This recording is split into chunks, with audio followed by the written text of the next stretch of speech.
గ్రామస్తులు కొంచెం ముందుకు రావాలి బాధితులు.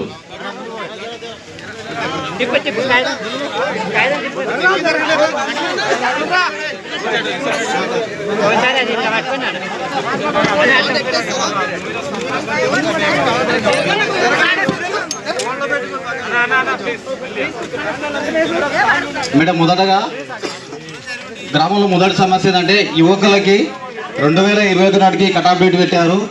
కానీ ఇప్పటి వరకు కూడా మాకు పూర్తి పరిహారం ఎప్పుడు కూడా రాలేదు. పరిహారం వచ్చిన నాటి నుంచి అందరికీ యువకులను కూడా తీసుకొని ప్రతి ఒక్కరికి ప్యాకేజ్ ఇవ్వాలని మేము కోరుకుంటున్నాము. మొదటి సమస్య ఇది మేడం. ఇంకోటి ప్రాజెక్ట్ లో కొన్ని సర్వే నెంబర్లకేమో 6,50,000 ఇచ్చారు, కొన్ని సర్వే నెంబర్లకేమో 12,50,000 ఇచ్చారు మేడం. మొత్తం 5,400 ఎకరాల వల్ల పోలేపల్లికి